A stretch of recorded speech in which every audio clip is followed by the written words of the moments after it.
listening to Affect Autism, where affect is the #1 tool we use in supporting child development through playful interactions. If you're a caregiver looking to implement your own floor time approach, please see the Parents menu at icdl.com, the Interdisciplinary Council on Development and Learning, for the virtual floor time consultations for parents. There you can schedule an appointment, look at the virtual DIR home program services, and see the weekly parent support meetings registration. We aim to help you implement the developmental individual differences relationship-based model at home, taking into account where your child is developmentally and their individual sensory processing differences within your safe and nurturing relationship to promote and support their developmental potential. Hello, listeners and viewers. This is Daria Brown. I am back. We have a very interesting podcast this week about access and choice in autism services featuring New York State. Tony Totora is an occupational therapist and clinical director at the Rebecca School in Manhattan. Wave, Tony. Lori Chishelsky is an occupational therapist at Liberty Post in Buffalo, New York. And Galina Itzkovich is a returning guest. She is a clinical consultant with the Interdisciplinary Council on Development and Learning, ICDL, and a clinical social worker in New York City who works with different populations, including children and adults, both on and off the spectrum. All three are developmental, individual differences, relationship-based, expert training leaders with ICDL.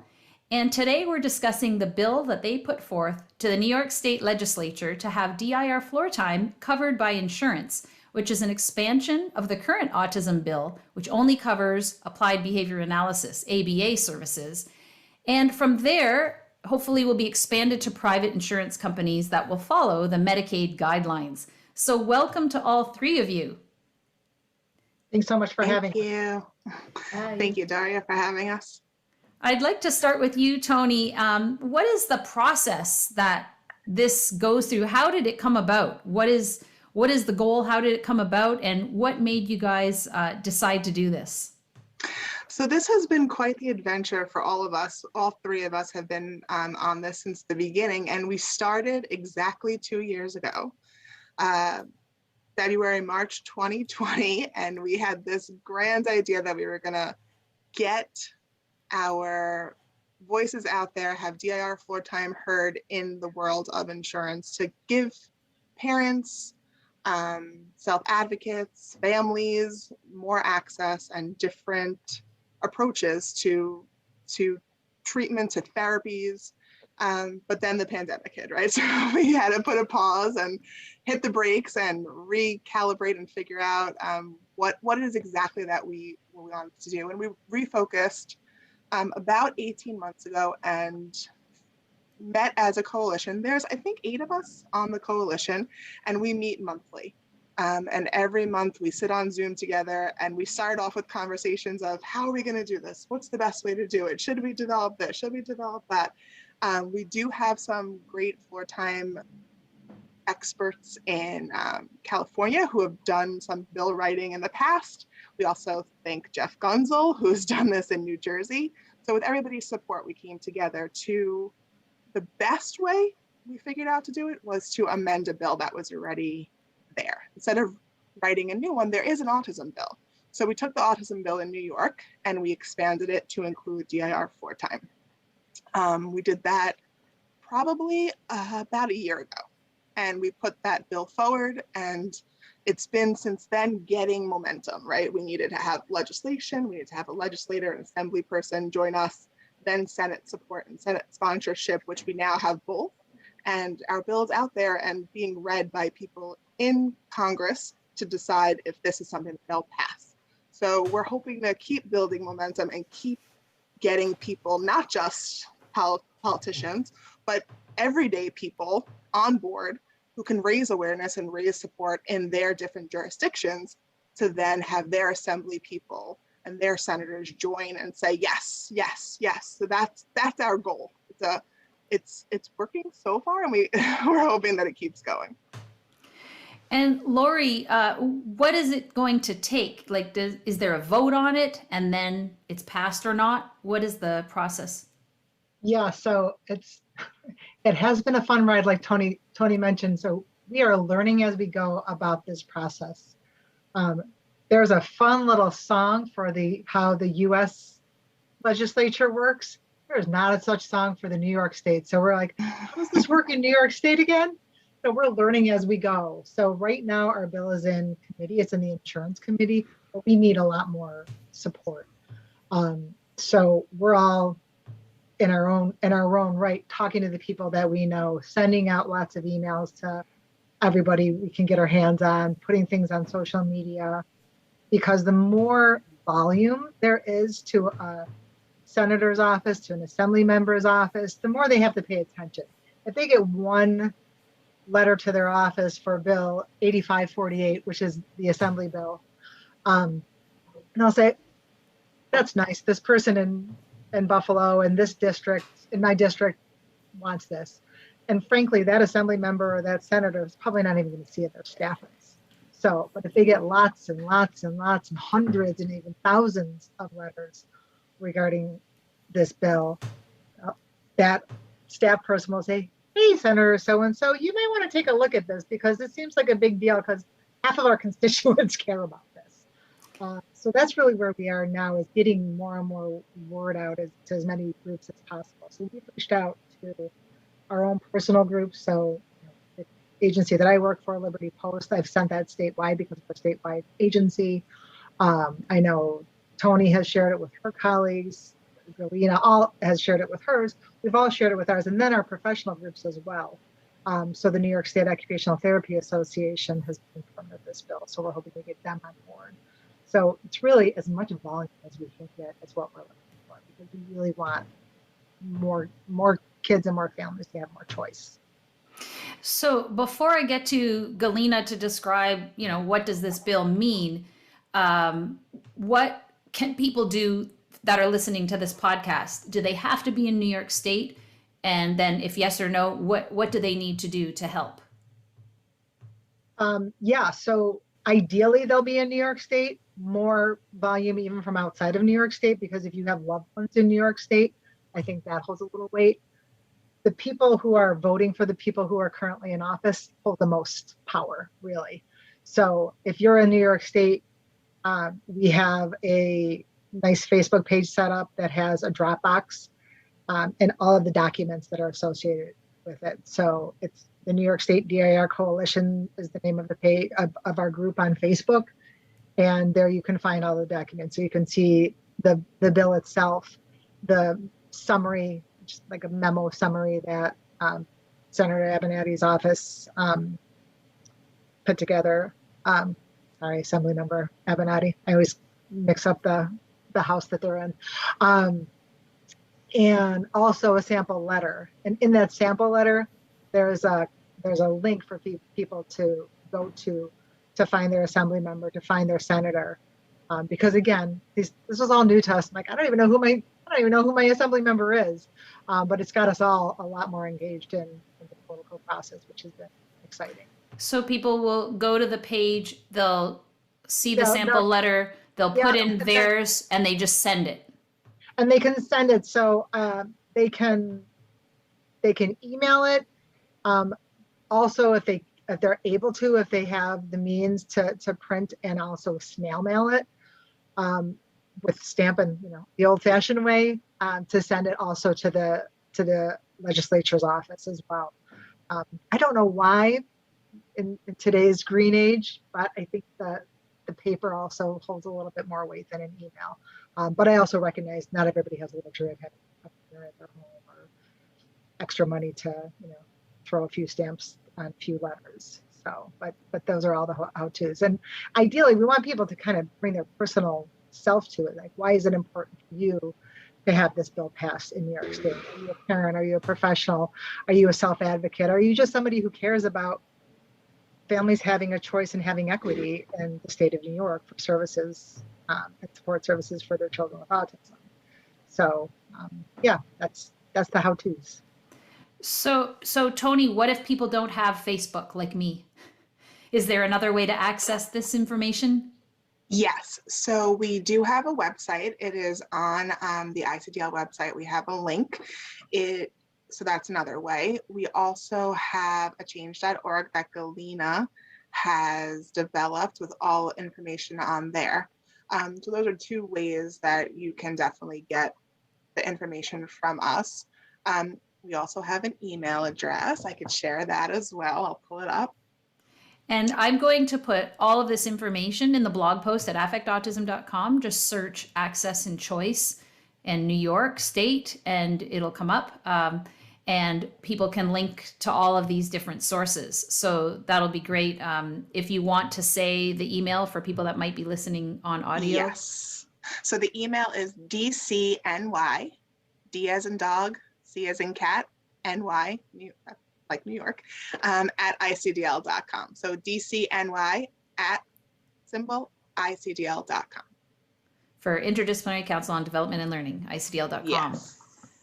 Great. And Galena, what would the passing of this bill mean for each profession? Lori and Tony are occupational therapists, but let's start with you first, a social worker in New York, seeing private clients.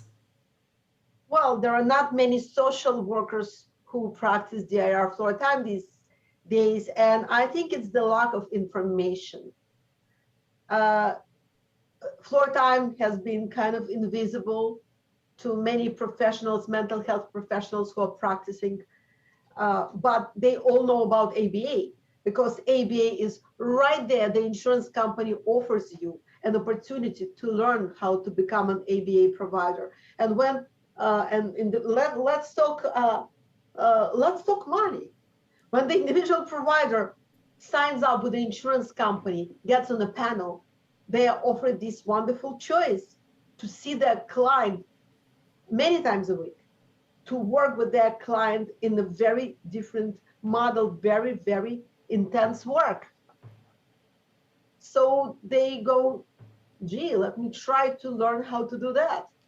It doesn't happen with DIR floor time, even though floor time kind of falls very naturally into my professional stance and our professional culture. The professionals won't go for it. They don't even know about it. Same goes for the clients. The clients don't have this option to have this work done more than once a week for 45 minutes. You know what? I do floor time. I do floor time with my patients, but I cannot call it floor time. I continue to call it individual psychotherapy. But it's so much more.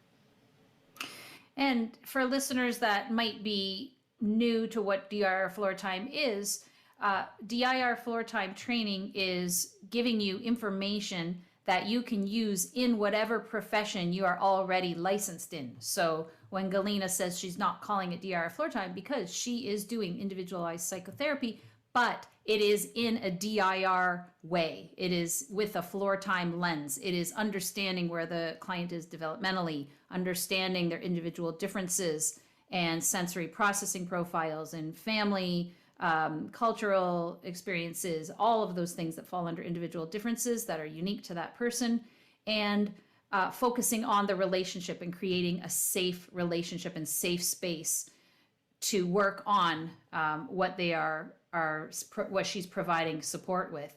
So I think it's what you said is so true, Galena. In Ontario here where I am, I'm in the Toronto area. So many people don't even know about DIR floor time because they only hear about behavioral supports, and we're trying to change that, and there's a little bit of headway being made. But when parents get that diagnosis and they ask and they look around, and usually they're going to go with what is funded. And what is funded is behavioral therapies. And we've been saying and screaming from the rooftops, parents need choice. We need access to other options. ABA is not the solution for a lot of people. Autistic self-advocates are fiercely against ABA for a number of reasons that we don't need to discuss here. We want to provide choice, and we deliver a developmental approach, a relationship-based approach that a lot of parents are asking for more and more and more. So we want to be able to have access through the insurance companies, because that's when people will go for it. Is it's funded? Okay, I'll try this. And if it's not funded, I don't want to pay out of pocket. Yeah, it's funded, and it's also the frequency, right? So if you tell a parent who has just been given a diagnosis for their child of autism, and you say, great, we have this service, you can get 20 hours a week of it. This is the treatment or the therapy approach. Parents want that, right? You want help, you want support. And we're saying, yes, but there are other ways than just this one approach. The approach that we have is not just someone's going to come into your home or bring them to your clinic and you're going to do something, but it's learning, and it's having the parents learn and the self-advocates learn about themselves and who they are in the process. And I think that's really important. It's important just not to do, but to also support. And it's a very different framework. So we want the developmental models to flourish, to blossom, to be incorporated and included in the autism bill in New York State for those reasons. We don't want just someone to come in and say they're helping and fixing and treating, but no, you are a person and you have the right to decide and make choices. And it's a lot about choice in the therapy type, the treatment type, and also choice in everyday interactions with the therapist. The relationship, it's the R and the DIR floor time model. We want the relationship to be there for the practitioners with people with autism, adults, kids, and the relationship between the parent and the child and the family and the child. That's where we are too. So we want choice. That's really what our main goal is. And as an go ahead, Glena. Yeah, and I just wanted to say that we want parents to be informed of what they're choosing. I don't have to say, okay, I'm also practicing DIR floor time, and they go, oh, what's that? Is that what you've been doing this entire time? I like it in the hindsight, but they don't know. They cannot choose. And I cannot proudly say, and I put it, DIR floor time, and the insurance companies ask, what is it? Nobody knows. It's unseen. It's almost like it does not exist, even though it goes along with the client-centered philosophy. It goes along with early intervention and with approach to families as partners, which is the New York State, right? And it goes along with so many things that we say, but we don't really practice enough. So kind of expanding and becoming visible. For sure. And Tony and Lori, as occupational therapists, when you're talking about treatment of, say, sensory challenges like motor planning challenges or something like that, it's a little bit of a different application than Galina, who will be working, doing psychotherapy and working more on supporting the family and what they're doing. When it's more of an occupational therapy focus and maybe focusing on like, where are this person's sensory sensitivities? How can we integrate the senses? How can we work on motor planning? What can we do to help this child's gross motor functioning and fine motor functioning as they progress, et cetera? What does this passing of this bill mean for an occupational therapist in a school? Let's start with in a school, Tony, where you work at the Rebecca School, where it is a DIR school.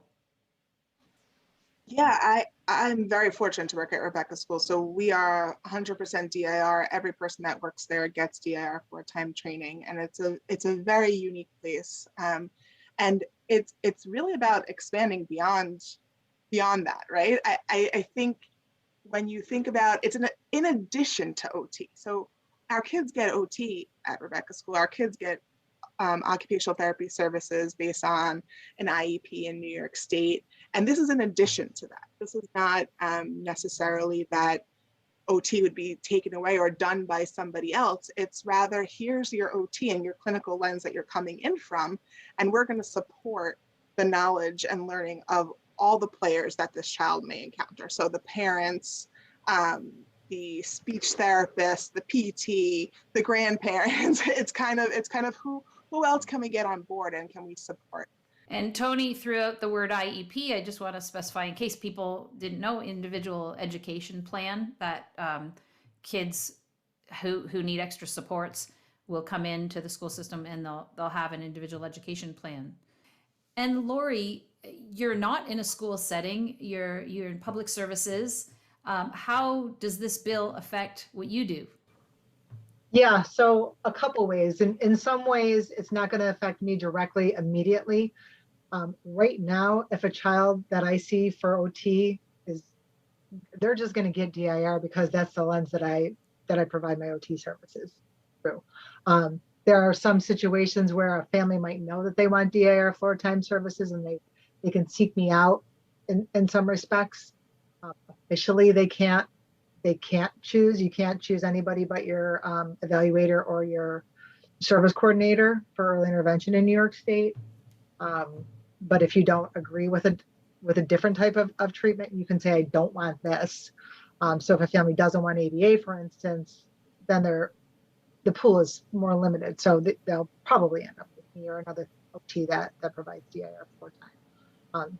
My services that from my agency end at 5 right now, though. So if you don't go to a specialized school who provides DIR floor time services, like the Rebecca School here in Buffalo Hearing and Speech provides DIR lens to their education.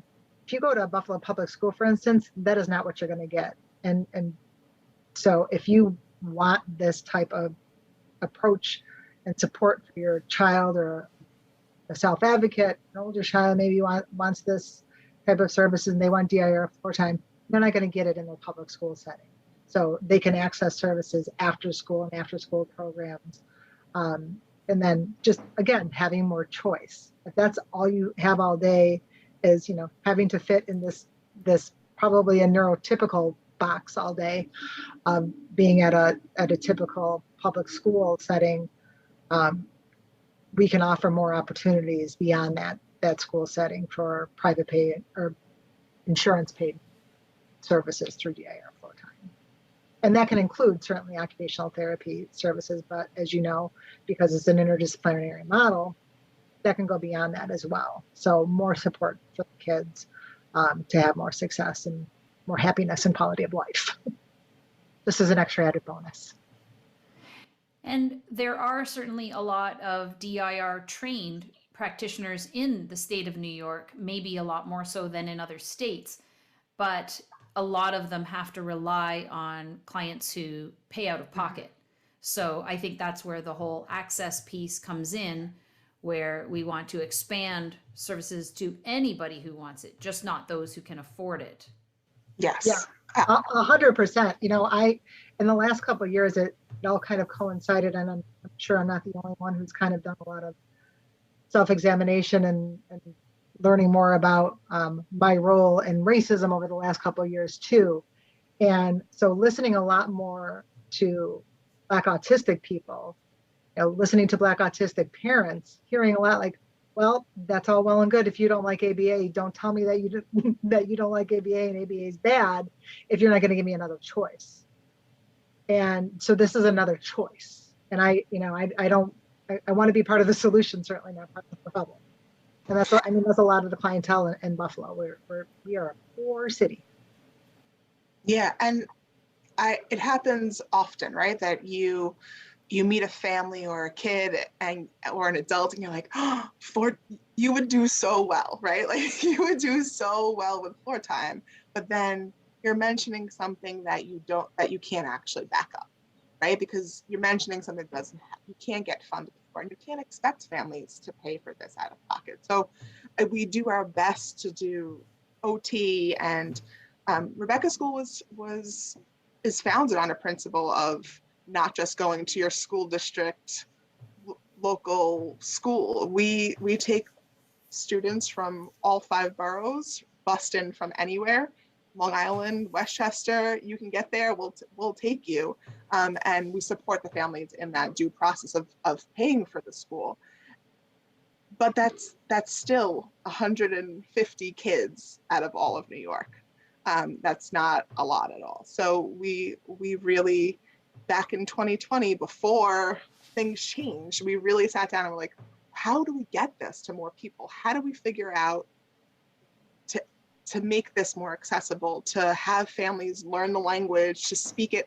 As soon as parents start hearing the floor time words and apply it to the play that they're doing with their kids, kids change. You can see it. I have students that just started over the summer. I finished a parent group this morning. They showed video, and in 6 months, probably 7 months now, the change is amazing, amazing. But it takes a model that not just comes in and does, but teaches and supports families in what development is, and how to play, how to get on the floor and play with kids. It's so important what you said there, to just reiterate it and say it again, maybe in a different way, that a lot of times what parents find that they don't like with other services like behavioral services is that the therapist is literally trying to change the child, whereas the change we're talking about is natural development and supporting and guiding that natural developmental process, as opposed to trying to make the child appear normal or changing their behavior, which might look like change but is not an intrinsically motivated developmental process, and it a lot of times causes a lot of trauma in children if they're just being made to feel that the way they are isn't okay. And so I just wanted to clarify that point. When you say you saw so much change in 7 months, what you're seeing is this developmental progress, that this child is blossoming into the person that they are inside, that we're supporting to come out because of sensory challenges that are preventing them from participating in interactions or whatever and also change in the parents, right? Like it's not just we're trying to do something to a child or to a person who has differences. It is the parent too, is like, oh, I never knew that if I didn't say anything, my child would, right? Or I never knew if I stopped, my child would do this. We celebrated, and I'm a parent. I have two young kids, and I was coaching a family over the weekend, and their child, he's almost 4, is going through the terrible twos. And we celebrated that, right? Like, we're like, oh my goodness, we're at the terrible twos. And to be excited that development's happening kind of on its own, because we're there and we're there to witness it and support it and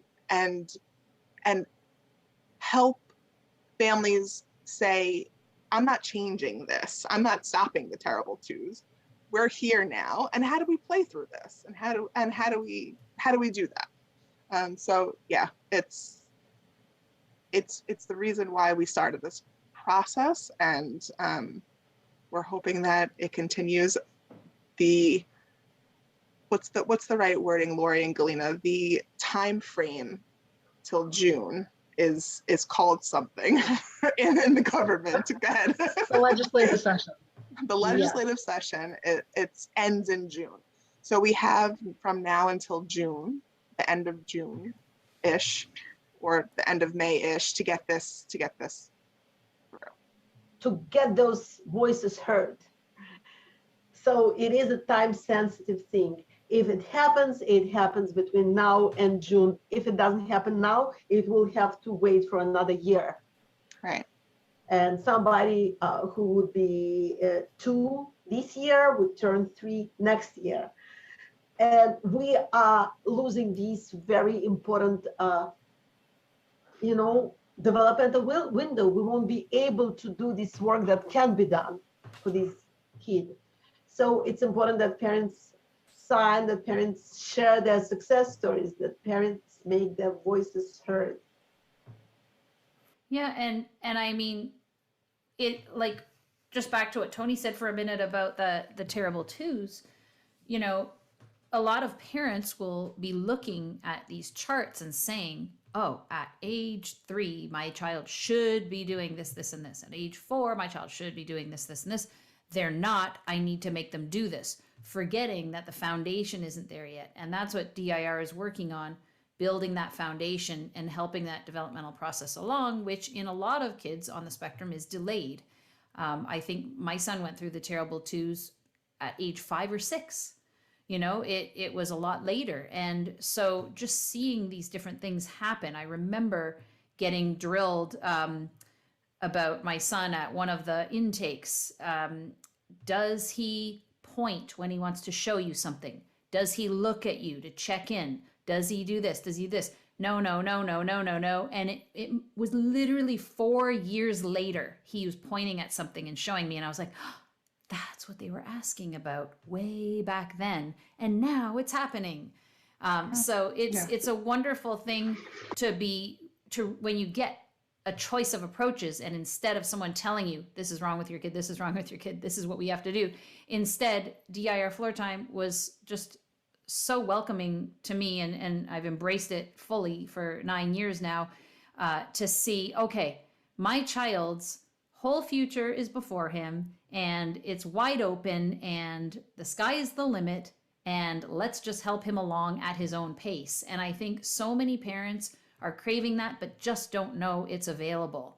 So I think that's what's so important about getting the word out, getting insurance to cover these services, and also the fact that DIR floor time is interdisciplinary, like Lori said, multidisciplinary, interdisciplinary, transdisciplinary. I think we've used all of those terms, and Kathy Platzman described the difference between the three in a past podcast that I'll link to. But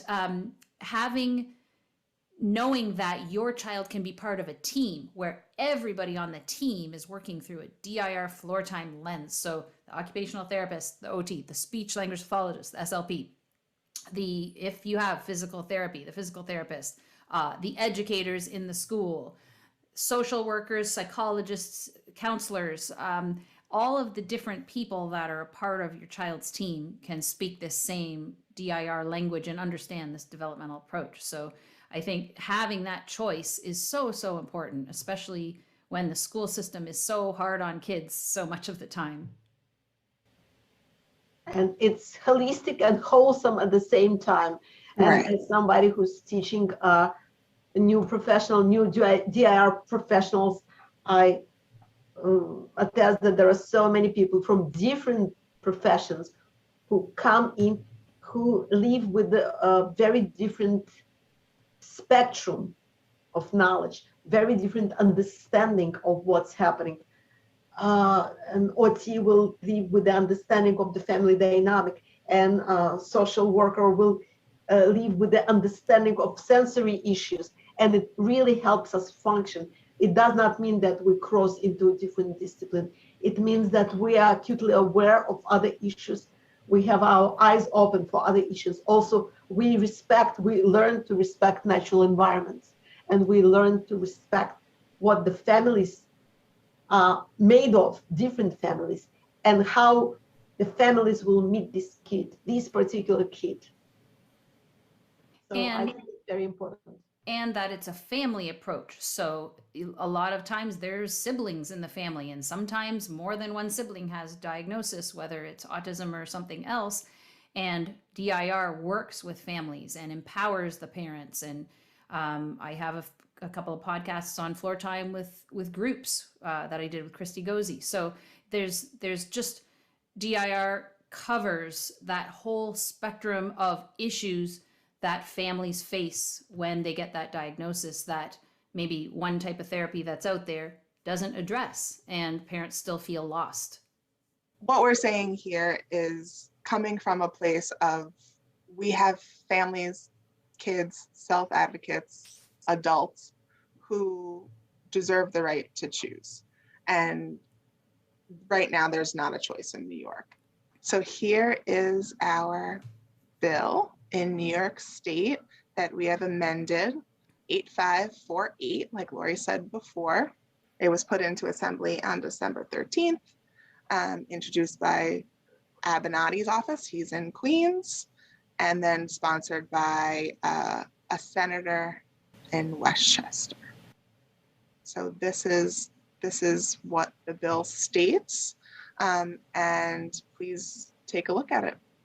If you yourself live in New York, it would be great if you went on to either Facebook or emailed the email address that I provided, wanted more information. We have letters, we have resources, we have DIR floor time media packets that we can give you to explain to people what it is that we're trying to do. So you'll get support the whole way. And if you are in New York, please find your assembly person and your senator and reach out and say, you're in support of this bill, please help us. And if you have someone in New York that you have a relationship with, a family member, a friend, have them take a look too, because I do think the more people we have and the more momentum we have in the next few months, the more likely this bill will be brought to everyone's attention and hopefully make it through all the levels of government to get where it needs to be. At the change.org page. Yes. I can share that one too. Sure. It continues to grow. It grows like a plant. It has more than 1,000 signatures, but we definitely need more. So I am going to put the links to all of these in the blog post at affectautism.com. You'll go to the blog podcasts menu and you'll see the New York one as the most recent one if you're watching this right away or in the top few. And hopefully, if people are watching, they're like, what the heck is DIR floor time? You can go to the Start Here link and you can read up in the first little bit. There's a bunch of little mini videos about what DIR floor time is. And you can certainly look at ICDL, Interdisciplinary Council on Development and Learning, the home of DIR floor time, and where professionals are trained in DIR floor time for more information. All of the links will be posted at the blog post. Thank you so much, Lori, Galina, Tony. It's a pleasure having you here, and let's get the word out. Everybody listening, please email, go to Facebook, go to change.org, and let's get this bill passed for access and choice. Thank you, Daria. Thanks so much. Thank you. Until next time, here's to choosing play and experiencing joy every day. We Chose Play is a new series documenting my family's floor time journey. You can see the preview on YouTube, and you can register to watch the extended trailer for free at affectautism.com/play, or just go to wechoseplay.com. With each episode, you'll glean insights, tips, and reflections, what I learned and what I know now that I would tell myself back then along the way. I hope it will support caregivers in their floor time experience. We chose play. We have joy every day.